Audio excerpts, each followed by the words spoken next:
जय श्री कृष्णा सा। आप सभी का मेरे चैनल पर हार्दिक स्वागत है। आज नवरात्रि का 5वां दिन है और नवरात्रि के 5वें दिन स्कंद माता की पूजा की जाती है। इस दिन साधक का मन पूरी तरह से माँ दुर्गा के स्कंद माता रूप में लीन हो जाता है। यह एक बहुत ही महत्वपूर्ण दिन है जब साधक को अपने आध्यात्मिक विकास में एक महत्वपूर्ण छलांग लगाने का मौका मिलता है। माँ दुर्गा के 5 स्वरूपों में से एक स्कंद माता है। ये भगवान स्कंद की माता है जो कुमार कार्तिकेय के नाम से भी जाने जाते हैं।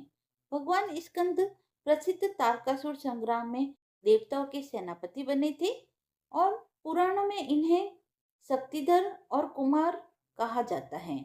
इनका वाहन मयूर है, इसीलिए इन्हें मयूर वाहन भी कहा जाता है। भगवान स्कंद की माता होने के कारण माँ दुर्गा के इस स्वरूप को स्कंद माता के नाम से जाना जाता है।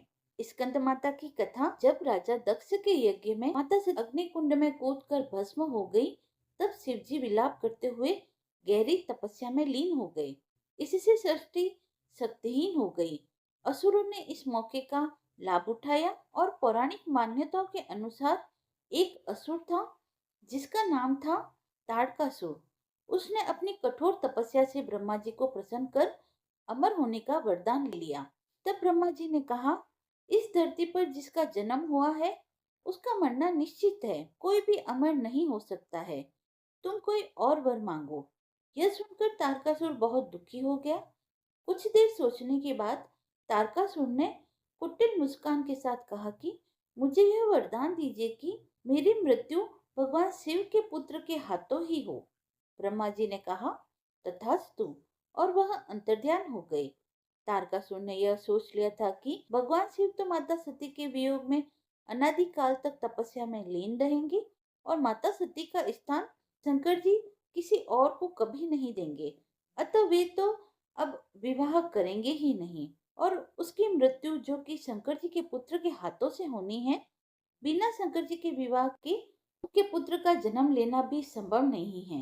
एक प्रकार से तारकासुर स्वयं को अमर ही समझ बैठा था। वह बहुत ही शक्तिशाली और क्रूर था। यह वरदान मिलने के बाद उसने देवताओं पर अत्याचार करना शुरू कर दिया। देवतागण बहुत परेशान हो गए और उन्होंने ब्रह्मा जी से मदद मांगी। ब्रह्मा जी ने कहा, तारकासुर का अंत शिव पुत्र ही कर सकता है। यह सुनकर इंद्र और समस्त देवतागण भगवान शिव के पास पहुंचकर इस सृष्टि को तारकासुर से मुक्ति दिलाने का निवेदन करने लगे।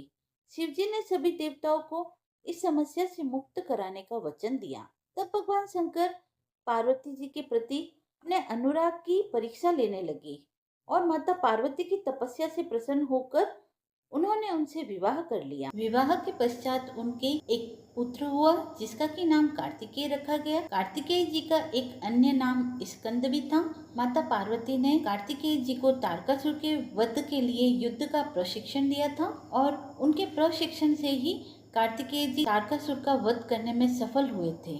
स्कंद की माता होने के कारण ही उन्हें स्कंद माता कहा जाता है। स्कंद माता की उपासना से भक्त की सभी इच्छाएं पूर्ण हो जाती हैं और इस मृत्यु लोक में ही उसे परम शांति और सुख का अनुभव होने लगता है। उसके लिए मोक्ष के द्वार स्वयं ही सुलभ हो जाते हैं। इनकी उपासना से बाल रूप स्कंद भगवान की उपासना भी स्वतः ही हो जाती है। स्कंद माता की उपासना करने से मन पवित्र होता है। भव सागर के दुखों से मुक्ति पाने के लिए इनकी उपासना से अच्छा और कोई दूसरा उपाय नहीं है। स्कंद माता को केले का भोग लगाया जाता है। बल व बुद्धि में वृद्धि प्राप्त करने के लिए माता जी को 6 साबुत इलायची चढ़ाए। ब्रह्म स्कंद जनन्ये नमः इस मंत्र का जप करें और इन इलायचियों को प्रसाद के रूप में सेवन करें। इस उपाय को दोपहर के समय में करना शुभ होता है। स्कंद माता का प्रिय पुष्प कमल का पुष्प है। स्कंद माता कमल के पुष्प पर ही विराजित होती हैं। स्कंद माता की उपासना का बहुत ही अत्यधिक महत्व है। यह उपासना भक्त को सभी प्रकार के लाभ प्रदान करती है। स्कंद माता की उपासना करने वाला भक्त कभी भी दुखी या परेशान नहीं रहता। वह हमेशा सुखी और समृद्ध रहता है। आइए सुनते हैं दुर्गा सप्तशती का 7वां अध्याय, चंडमुंड का वध। ऋषि बोले, दैत्यराज शुंभ की आज्ञा पाकर चंडमुंड चतुरंगी सेना को साथ लेकर देवी दुर्गा से युद्ध करने तथा उसे बंदिनी बनाने के लिए चल दिए। हिमालय पर्वत पर पहुंचकर उन्होंने देवी को अपने वाहन सिंह पर बैठी हुई देखा। वे सब धनुष उठाकर और हाथों में तलवार उठाकर देवी के समीप पहुंच गए। देवी ने जब चंडमुंड और असुर सेना को देखा तो क्रोध से उनका मुख काला हो गया, उनकी भ्रुकुटियां चढ़ गई और उनके ललाट से भयंकर विस्तृत मुख वाली लाल आंखों वाली काली देवी प्रकट हुई। वह अपने हाथों में तलवार और पाश लिए हुए थी। वह विचित्र खड़ग धारण किए, चीते के चर्म की साड़ी तथा नर मुंड की माला धारण किए हुए थी। उनका भयानक शुष्क शरीर केवल हड्डियों का ढांचा था, जिससे वह अत्यंत भयंकर जान पड़ती थी। उनका मुख विशाल था, जीभ लपलपाने के कारण वे और भी डरावनी लग रही थी। आंखें अंदर की ओर धसी हुई थी और लाल हो रही थी। उनकी भयंकर गर्जना से संपूर्ण दिशाएं गूंज रही थी। कालिका देवी बड़े वेग से दैत्यों की विशाल सेना पर टूट पड़ी और उनका भक्षण करने लगी। वह पार्श्व रक्षकों, अंकुशधारी महावतों, हाथियों पर सवार योद्धाओं पर घंटा सहित हाथियों को एक हाथ से पकड़ पकड़ कर अपने मुंह में डाल रही थी। इसी प्रकार वह घोड़ों, रथों, सारथियों तथा रथों में बैठे हुए सैनिकों को मुंह में डालकर भयानक रूप से चबाती जा रही थी। किसी के केस पकड़कर, किसी की गर्दन पकड़कर, किसी को पैर से दबाकर तो किसी को छाती से मसल कर मार रही थी। दैत्यों द्वारा फेंके गए बड़े बड़े अस्त्र शस्त्रों को मुंह से पकड़कर उन्हें दांतों से चबा रही थी। देवी काली ने दैत्यों की सारी सेना रौंद डाली। कुछ को तलवार से मौत के घाट उतार दिया, कुछ को खटवांग से पीट दिया तो कुछ को दांतों से चबा डाला। इस प्रकार कालिका देवी ने क्षण भर में संपूर्ण दैत्य सेना का संहार कर डाला। यह देखकर पराक्रमी चंड कालिका देवी पर लपका। उसने महाभयंकर बाणों की वर्षा करके तथा मुंड ने हजारों चक्र फेंककर भयंकर नेत्र वाली कालिका देवी को ढक दिया। चंडमुंड द्वारा फेंके गए अस्त्र शस्त्रों को देवी ने मुंह में इस प्रकार समा लिया मानो सूर्य के बहुत से मंडल बादलों के उदर में प्रवेश कर रहे हो। अब तो देवी के भयानक मुंह के भीतर देखना भी कठिन था। दांतों के प्रकाश से दमकती हुई अत्यंत क्रोध में भयानक गर्जना करती हुई देवी अट्टहास करने लगी। देवी ने बहुत बड़ी तलवार लेकर हम नामक उच्चारण करके चंड पर धावा किया और उसके केस पकड़कर उसी तलवार से उसका मस्तक काट डाला। चंड को मरा देखकर क्रूर मुंड असुर भी देवी की तरफ दौड़ा तो क्रोधित देवी ने उसे भी तलवार से मौत के घाट उतार दिया। चंडमुंड के मारे जाने पर शेष असुर सेना भय से व्याकुल होकर युद्ध क्षेत्र से पलायन करने लगी। इसके बाद कालिका देवी ने चंडमुंड के सिर हाथ में लेकर अट्टहास करती हुई देवी चंडिका के पास पहुंचकर बोली, ये लो चंडमुंड के सिर, मैंने महापशु दैत्य चंडमुंड को मार दिया है। अब तुम इसे युद्ध में शुंभ निशुंभ को मौत के घाट उतारना। मेघा ऋषि बोले। चंडमुंड के सिरों को कालिका देवी के हाथों में देखकर देवी चंडिका बोली, हे देवी, तुम आज से इस संसार में चामुंडा देवी के नाम से विख्यात हो जाओगी। 7वां अध्याय समाप्त हुआ। आइए सुनते हैं दुर्गा सप्तशती का 8वां अध्याय, रक्त बीज वध। मेधा ऋषि बोले, चंडमुंड के मारे जाने पर तथा बहुत सी सेना के मारे जाने से शुंभ ने क्रोध से भरकर सारी असुर सेना को तैयार होने का आदेश दिया। उसने कहा, आज उदय युद्ध नाम के 86 दैत्य सेनापति अपनी सेनाओं के साथ युद्ध के लिए प्रस्थान करे। कंबू नाम के दैत्य के 84 सेना नायक अपनी वाहिनी से प्रस्थान करें। कोटिवीर नामक 50 सेनापति और धौम्रकुल नाम के 100 सेनापति भी युद्ध के लिए प्रस्थान करें। मयूरवंशी तथा कालवंशी असुर युद्ध के मैदान में पहुंचे, यह मेरी आज्ञा है। इस प्रकार राजा शुंभ भी स्वयं बहुत बड़ी सेना लेकर युद्ध के लिए चला। चंडिका देवी ने देखा कि शुंभ भयानक सेना लेकर आ रहा है, तो उन्होंने अपने धनुष से टंकार करके पृथ्वी और आकाश के मध्य के भाग को गुंजा दिया। उनके सिंह ने भी महान गर्जना की। चंडिका ने अपना घंटा बजाकर नाद दूना कर दिया, जिससे कालिका का मुंह और बढ़ गया। धनुष की टंकार, सिंह की गर्जना और घंटे की आवाज से इतना शोर गुंजार हो गया कि चारों दिशाएं परिपूर्ण हो गई। इस तुमुल नाद को सुनकर दैत्यों की सेना ने चंडिका देवी, वाहन शेर और कालिका देवी को चारों ओर से घेर लिया। हे राजन, ऋषि बोले, इस अवसर पर दैत्यों के विनाश के लिए ब्रह्मा, विष्णु, शिव, कार्तिकेय, इंद्र आदि देवताओं की शक्तियां उनके शरीरों से निकलकर उन्हीं रूपों में चंडिका देवी के पास पहुंची, जिससे पहले हंस युक्त विमान पर सवार कमंडलू से सुशोभित ब्रह्मा जी की शक्ति उपस्थित हुई, जिसे ब्राह्मणी कहते हैं। महेश्वर की महेश्वरी शक्ति वृषभ पर सवार होकर त्रिशूल धारण किए हुए आई। मोर पर आरूढ़ होकर हाथ में शक्ति लिए कार्तिकेय जी की शक्ति उन्हीं का रूप धारण करके आई। भगवान विष्णु की शक्ति गरुड़ पर सवार होकर शंख, चक्र, गदा, शांग, धनुष तथा हाथ में खड़ग लिए हुए आई। श्री हरि की शक्ति वाराह का शरीर धारण करके आई। नरसिंह जी की शक्ति नरसिंह जी के समान शरीर धारण कर कर आई। इंद्र की शक्ति इंद्र का रूप धारण कर कर वज्र हाथ में लेकर ऐरावत हाथी पर बैठकर युद्ध में आई। तब देव शक्तियों सहित चंडिका देवी से महादेव जी ने कहा, मेरी प्रसन्नता के लिए इन असुरों का संहार करो। इतना कहते ही देवी के शरीर से भयंकर रूप धारण किए हुए चंडिका की शक्ति प्रकट हुई, जिसकी चिक्कार सैकड़ों चिक्कारों के समान थी।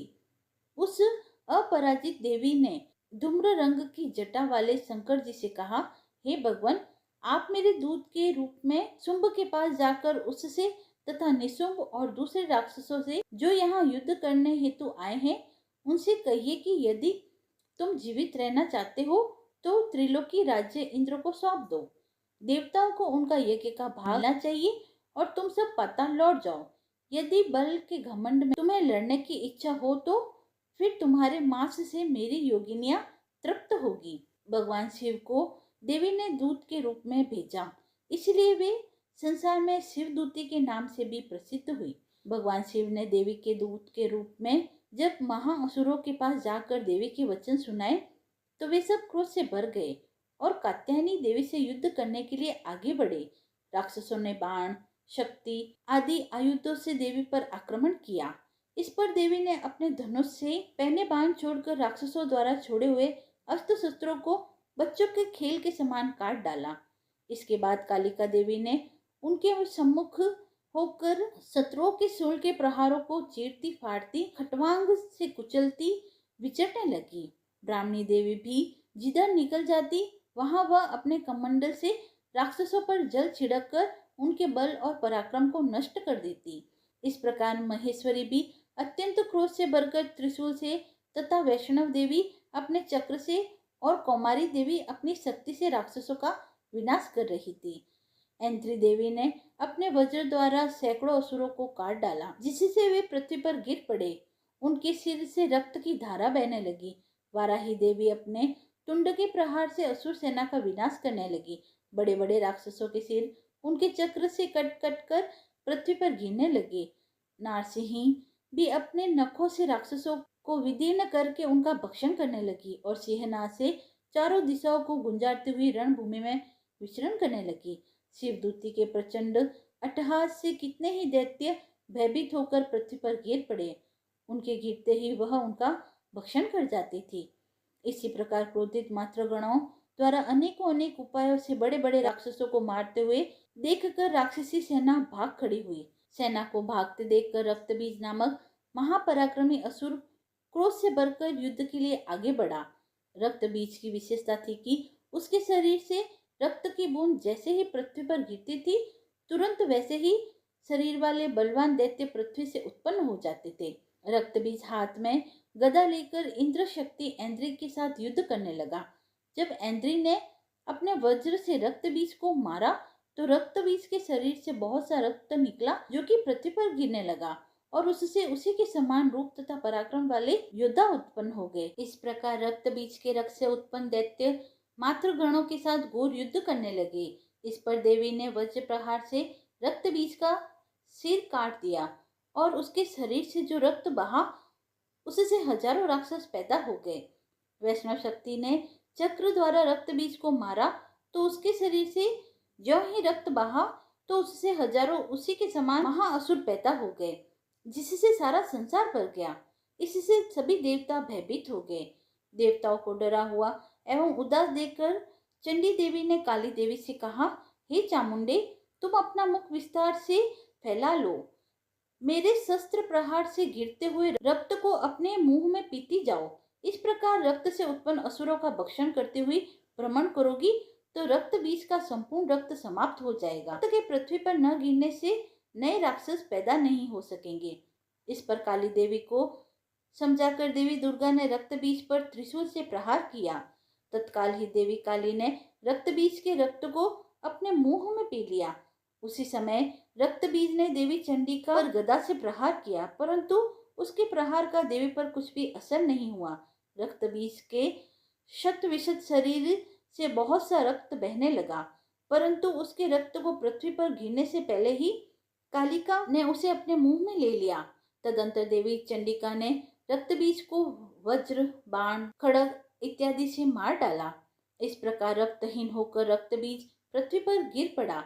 रक्त बीज के पृथ्वी पर गिरते ही वह रक्तहीन हो जाने के कारण मर गया। रक्त बीज के मरते ही देवता अत्यंत प्रसन्न हुए। मात्र सत्या उन महाअसुरों का रक्त पी पी कर मदोन्मत्त होकर नाचने लगी। दुर्गा सप्तशती का 8वां अध्याय समाप्त हुआ। आइए सुनते हैं नवरात्रि की व्रत कथा।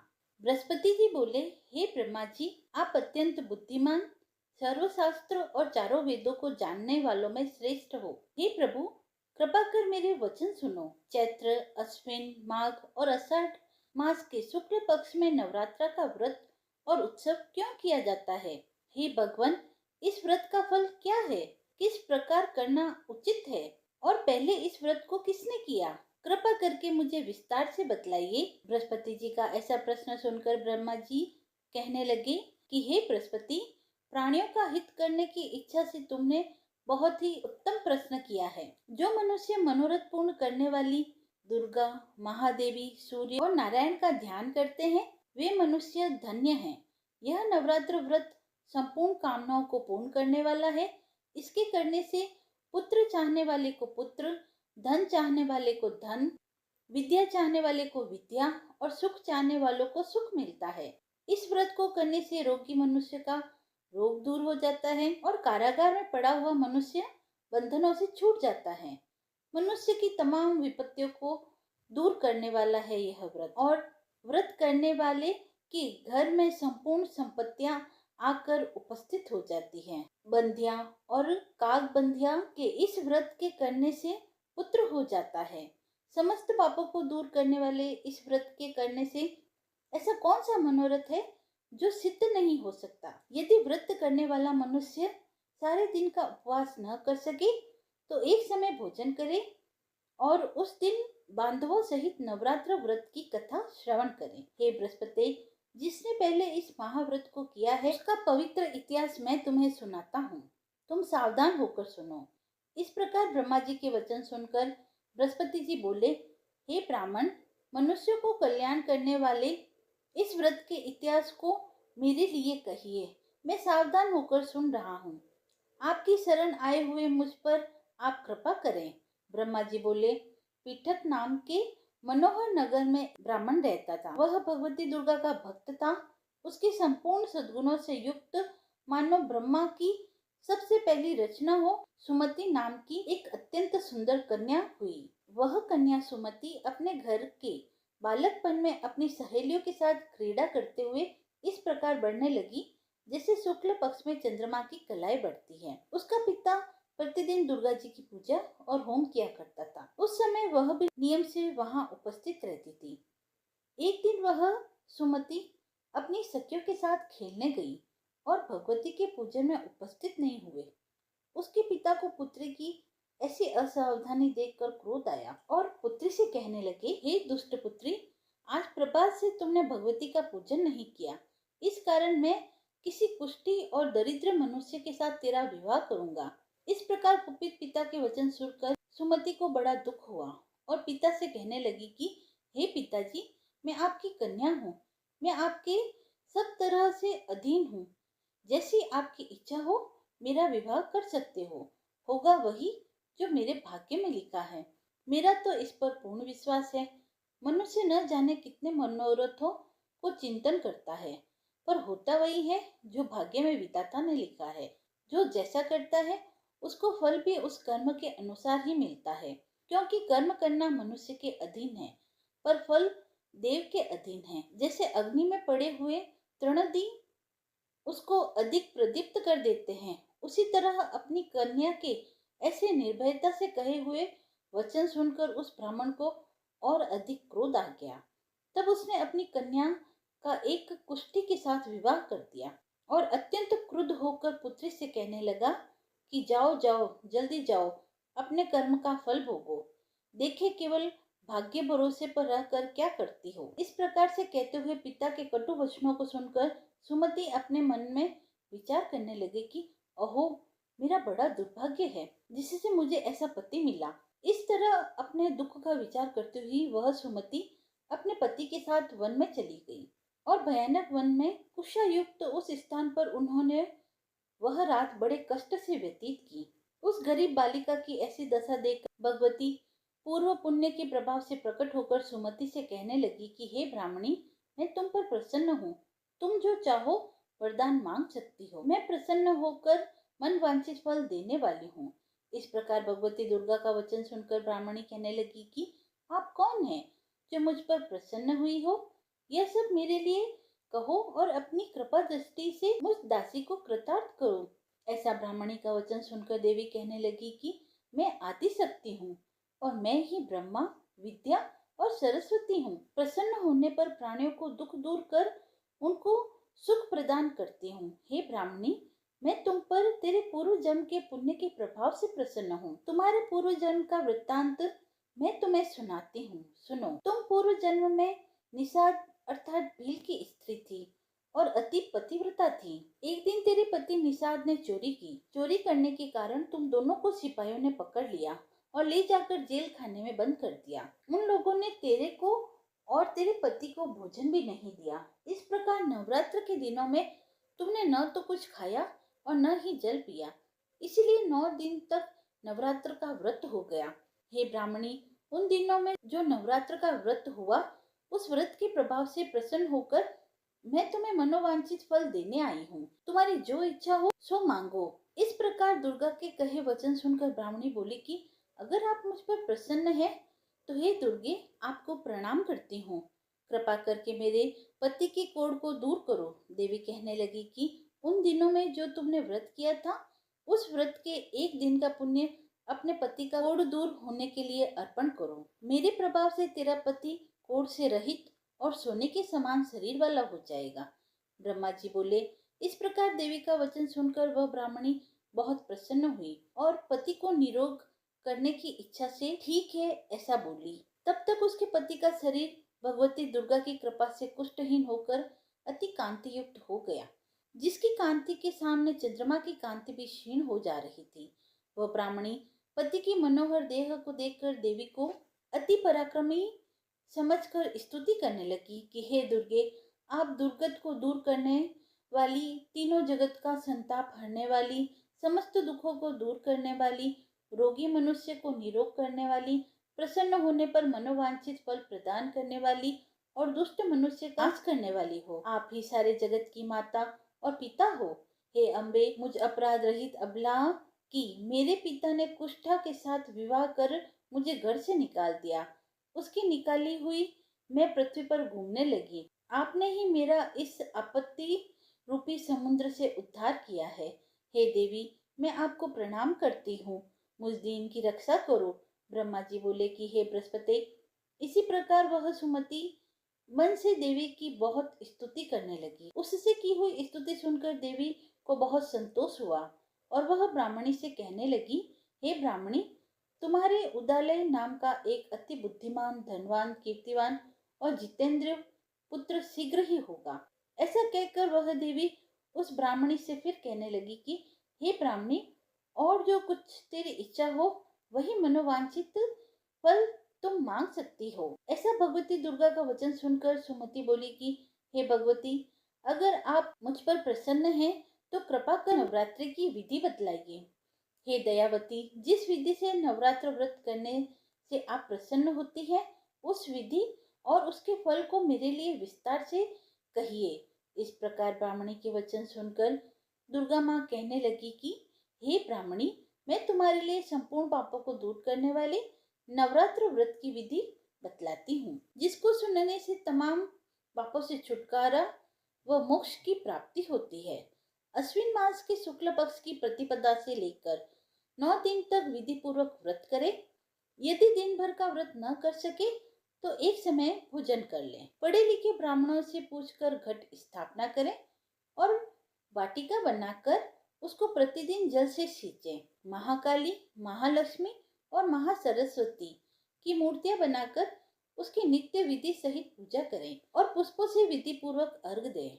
बिजोरा के फूल से अर्घ देने से रूप की प्राप्ति होती है। जायफल से कीर्ति, दाख से कार्य की सिद्धि होती है। आंवले से सुख और केले से भूषण की प्राप्ति होती है। इस प्रकार फलों से अर्घ देकर यथाविधि हवन करें। खांड, घी, गेहूं, शहद, जौ, तिल, बिंब, नारियल, दाख और कदम, इससे हवन करें। गेहूं होम करने से लक्ष्मी की प्राप्ति होती है। खीर व चंपा के पुष्प से धन और पत्तों से तेज और सुख की प्राप्ति होती है। आंवले से कीर्ति और केले से पुत्र होता है। कमल से राज सम्मान और दाखों से सुख संपत्ति की प्राप्ति होती है। व्रत करने वाला मनुष्य इस विधान से होम कर आचार्य को अत्यंत नम्रता के साथ प्रणाम करे और यज्ञ की सिद्धि के लिए उसे दक्षिणा दे। इस महाव्रत को पहले बताई हुई विधि के अनुसार जो कोई करता है उसके सभी मनोरथ सिद्ध हो जाते हैं। इसमें तनिक भी संशय नहीं है। इन 9 दिनों में जो कुछ दान आदि किया जाता है उसका करोड़ों गुना फल मिलता है। इस नवरात्रि के व्रत को करने से अश्वमेध यज्ञ का फल मिलता है। हे ब्राह्मणी, इस संपूर्ण कामनाओं को पूर्ण करने वाले उत्तम व्रत को तीर्थ, मंदिर अथवा घर में ही विधि के अनुसार करें। ब्रह्मा जी बोले कि हे बृहस्पति, इस प्रकार ब्राह्मणी को व्रत की विधि और फल बताकर देवी अंतर्ध्यान हो गई। जो मनुष्य या स्त्री इस व्रत को भक्ति पूर्वक करता है वह इस लोक में सुख पाकर अंत में दुर्लभ मोक्ष को प्राप्त करता है। हे बृहस्पति, यह दुर्लभ व्रत का महात्म्य मैंने तुम्हारे लिए बतलाया है। ऐसा ब्रह्मा जी के वचन सुनकर बृहस्पति जी आनंद के कारण रोमांचित हो गए और ब्रह्मा जी से कहने लगे, हे ब्रह्मा जी, आपने मुझ पर अति कृपा की जो अमृत के समान इस नवरात्रि व्रत का महात्म्य सुनाया। हे प्रभु, आपके बिना और कौन इस महात्म्य को सुना सकता है। ऐसे बृहस्पति जी के वचन सुनकर ब्रह्मा जी बोले कि हे बृहस्पति, तुमने सब प्राणियों के हितार्थ इस अलौकिक व्रत को पूछा है, इसलिए तुम धन्य हो। यह भगवती शक्ति संपूर्ण लोकों का पालन करने वाली है। इनके प्रभाव को कौन ही जान सकता है। कथा समाप्त हुई। यदि आपको कथा पसंद आई हो तो आप मेरे चैनल को लाइक, शेयर एंड सब्सक्राइब करें। धन्यवाद। जय माता दी।